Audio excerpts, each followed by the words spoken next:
All right, everyone, welcome back to the Land of Chem. I am your host and the author. My name is Jeffrey Drum. Thank you all so much for joining me again. All right, everyone, welcome back. Today, I will take you along with me for an up-close examination of one of the most perplexing stone artifacts that I have ever seen. This is Sunday Site Visit 85, Bizarre Megaliths of Ancient Japan, Part 4, featuring the Masuda Iwafune, otherwise known as the Masuda Rock Ship. If this is the type of content you're interested in regarding the ancient technology of a lost civilization utilizing physics and chemistry, and the function of the Egyptian pyramids and other ancient structures from across the world, this is the channel for you. So please subscribe to the Land of Chem here on YouTube, and don't forget to click that little notification bell so that you do not miss the new episodes that premiere twice per week. Please like, comment, share, and stay tuned if you want to help support the channel and get access to exclusive research and unreleased footage that you will not see anywhere else. Check out the Land of Chem members only channel and thelandofchem.com if you want to pick up a copy of the book or grab some merch, both linked in the video description below. If you want to follow me on Instagram or on X, my handle is @thelandofchem. Also, don't forget, after you finish watching this video, please go subscribe to Let's Go with Lex and G so you don't miss out on the rest of the amazing content from our Japan adventure. Ladies and gentlemen, as always, thank you all so much for the support. I think that is it for today's intro. So without further ado, let's get right to it. Another one. Jeez. Huge spider web with a big spider in it. Alright, so our quest for bizarre megalith number 3 for today has taken us deep into the forest here.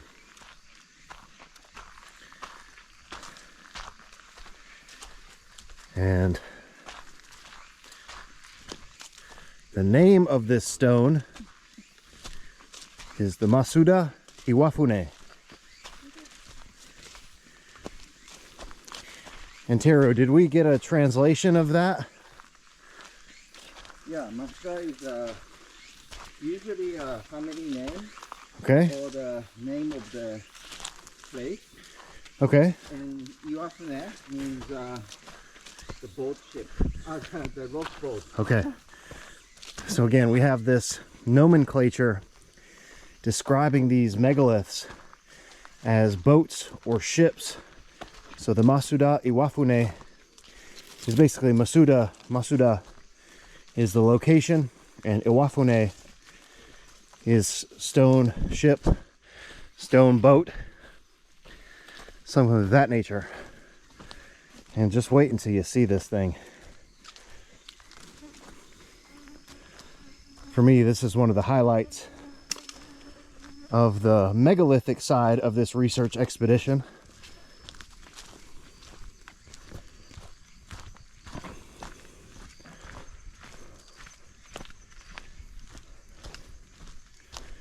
And I'll be breaking down all of our site visits into categories.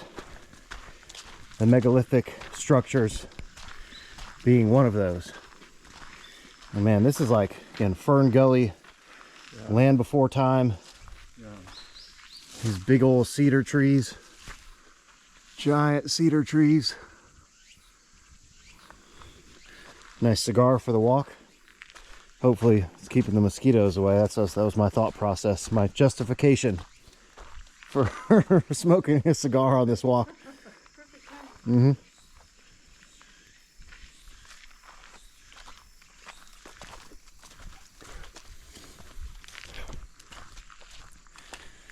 This is the warped G series. I've reviewed this one before.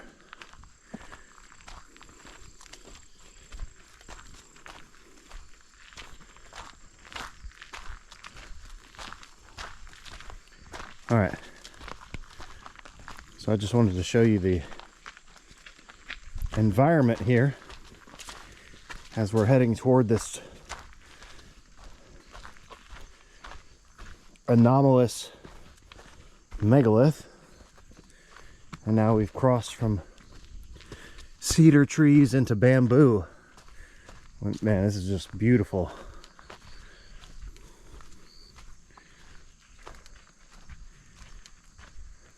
Look at this.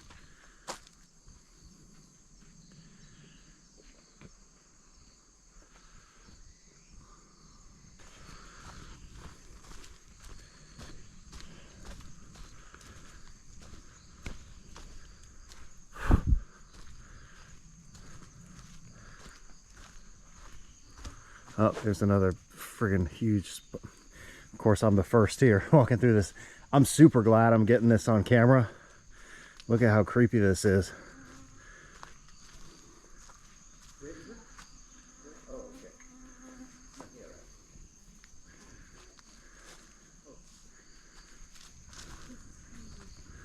Yeah, this is crazy.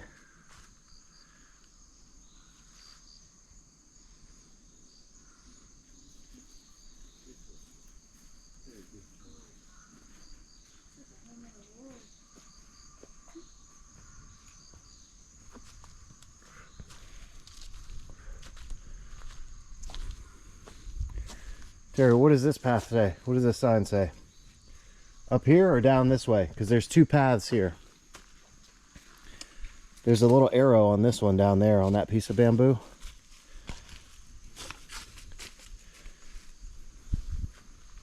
That way. Up this way. Okay, good. All right.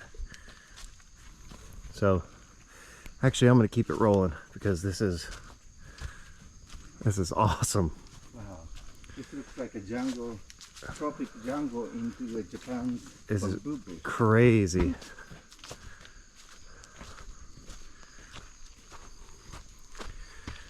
So you get to experience this little hike with us.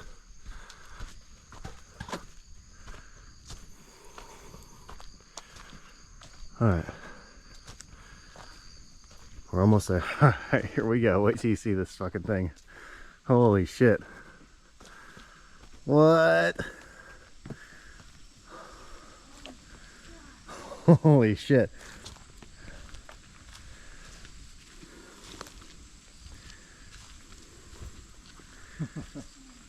Whoa.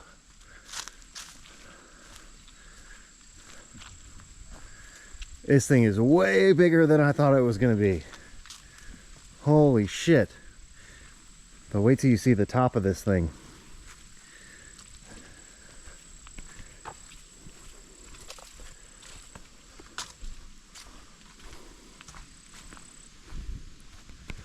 Whoa, we're definitely climbing on top of this thing.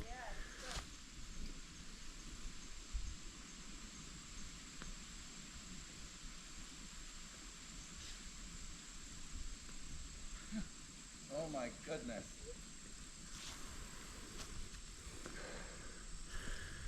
And yeah, let's go from up here before we go from the lower side.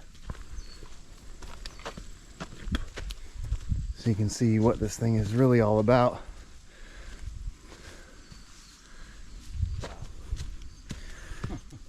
And why they call this stone ship.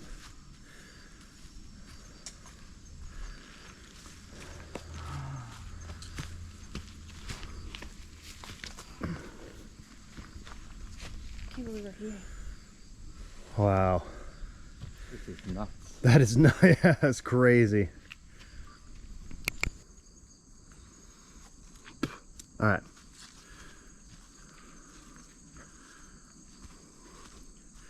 So we're going to evaluate this thing from all sides. So I think this side is in its natural, unaltered state. Huge piece of granite. There we go.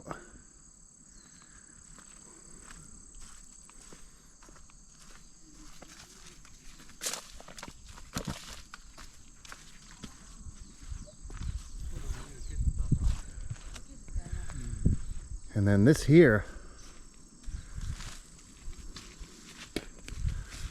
well, I somewhat take that back because this comes out of the, so this reminds me of what we saw, the patterns at the Suzuki. Ishi. Yeah.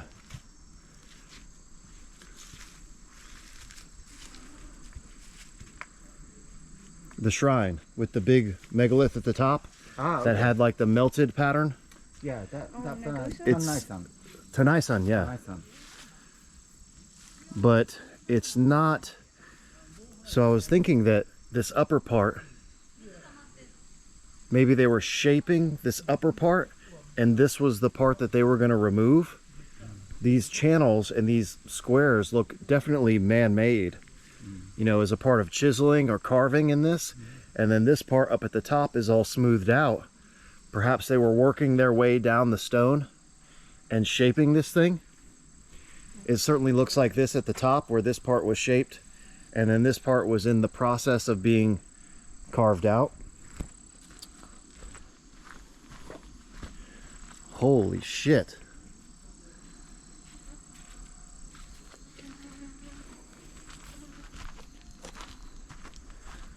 So we were just talking about their ability to carve granite, right? In regard to the, so maybe the smooth sides are fully shaped, because you can almost see patterns where they've come down and shaped this smoothed part. So maybe I take back my original statement about that first side being the original condition. It looks like that may actually be shaped, and all of this here is they were smoothing out this face. This side looks finished here, this looks finished up here, and they were taking off more stone here and shaping this entire thing. So we were discussing their ability to shape and work granite. There's water dripping from it. Is there water coming out of the stone? So that may be coming out from the reservoirs at the top. And once these other people leave the site, we're going to climb on top of this thing and have a look-see on the top. But yeah, it does appear that there is water coming out from the crack here. I wouldn't say that that's the original intention, but it's certainly possible, because there are these square shapes at the top that we're going to investigate.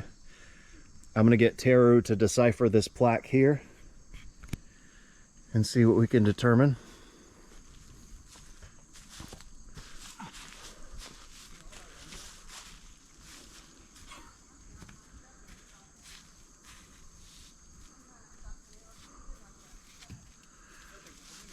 So I do think all of the grooves and the contours that you can see here are man-made, and they're a part of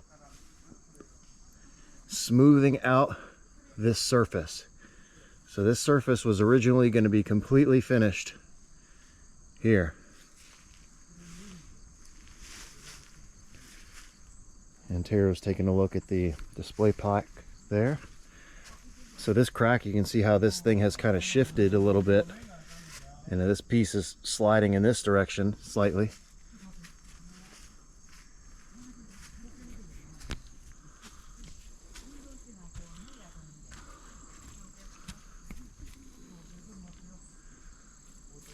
Let them do their thing over there.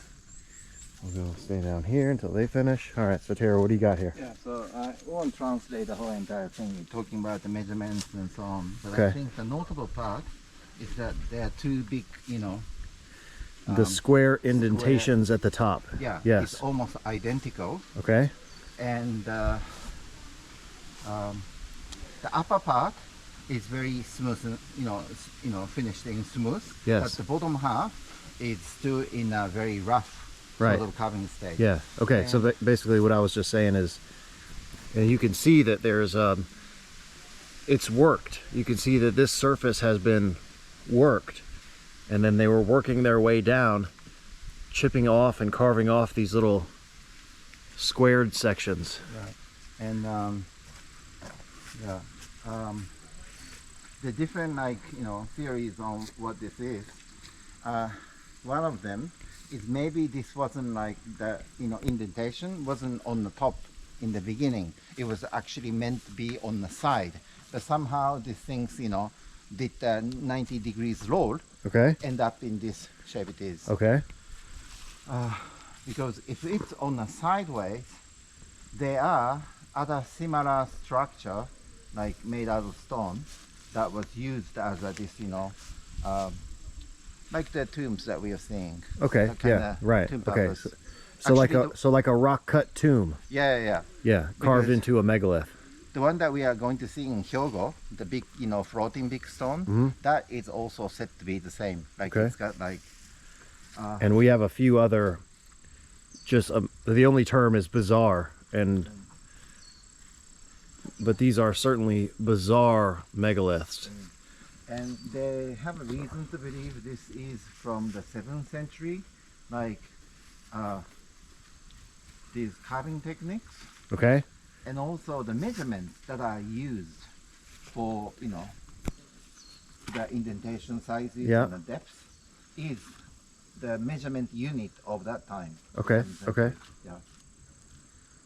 And this is, you know, definitely the biggest, one of the biggest, if not the biggest, stone structure in this Asuka area.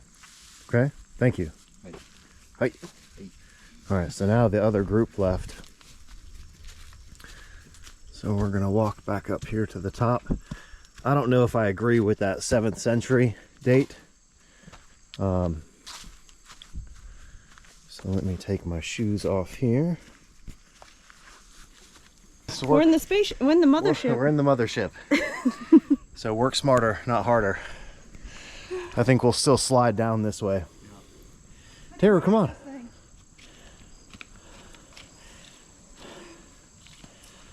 All right, so you look at this groove. I mean, the execution of the carving in this thing is pretty wild.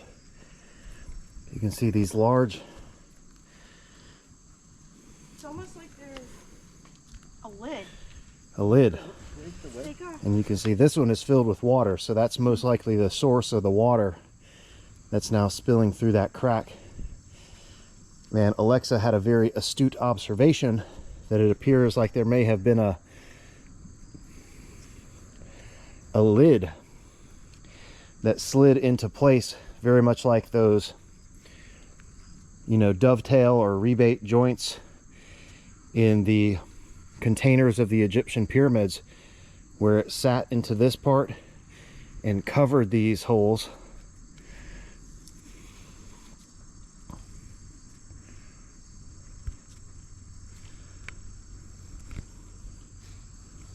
Wonder how deep this one is.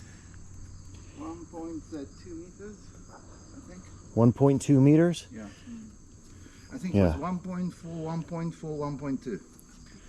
And So three feet deep, a little bit more than 3 feet. yeah, and you see the second half, bottom half is rough. That's I think what they mean. This part, maybe what we can't see is more the rough cut compared to this. Now, so I don't know if I agree with that interpretation on the signpost, that if this thing had been on the its sidewalk. side. No, I don't think so. Yeah, I don't think so either. Yeah, it's too big. So If it's a sideway, like a tomb entrance, it should be small. It will be smaller. What do you think of these? Or just like came off? yeah, it looks just like we're talking about the chips here. There's some chips out of this part. It's similar to what is here, but just in a larger. Okay, but that's exactly what I wanted to do, was to examine the configuration of the top part of this thing. Again, very perplexing. No concrete explanation for exactly what this thing is. It is a huge boulder of granite, but other than that, we're not 100% sure what this thing is for. I don't agree with so the plaque at the bottom was saying that if it was turned up this way, they could have been doing like a rock cut burial style tomb. But I don't think that's the case. So this thing is pretty crazy. All right, so I'm gonna put my shoes back on and then we'll continue the expedition for today. But this is part 3 of this episode, investigating the first set of bizarre megaliths as we head toward the south side of Japan. All right, we'll just do one more walk around this thing. We're discussing some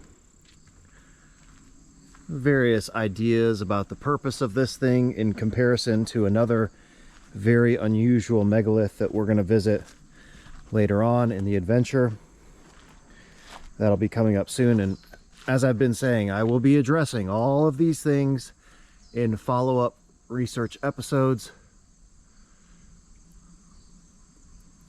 At this point, it's just a Sunday site visit, so you can see these things in person and enjoy this absolutely spectacular journey with us. This, I mean, just looking at this is, it's maybe one of the craziest things that I've ever seen.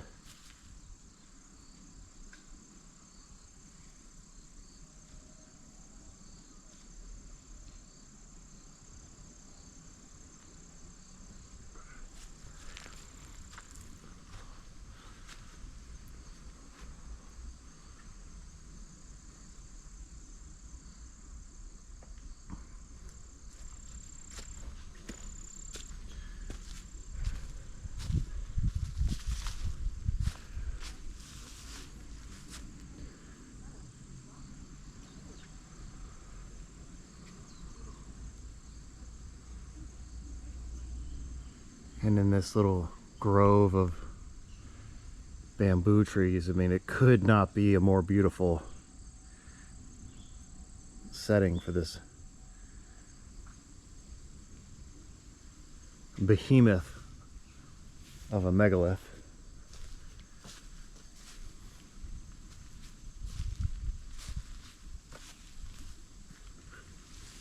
All right, everyone, that is it for today's video. This was Sunday Site Visit 85, Bizarre Megaliths of Ancient Japan, Part 4, the Masuda Iwafune. I really hope you enjoyed today's video, and in the next episode in the series, we are reaching the spectacular climax of the Japan expedition with the 3 most important site visits of the entire research trip.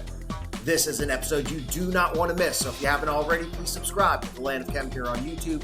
Click that little notification bell, like, comment, and stay tuned. If you want to help support the channel, check out the Land of Chem members only channel and thelandofchem.com, both links in the video description below.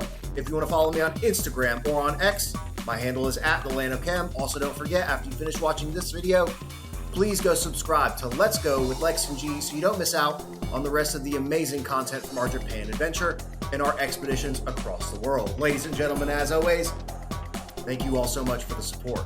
I think that is it for today's episode, so I will see you next time.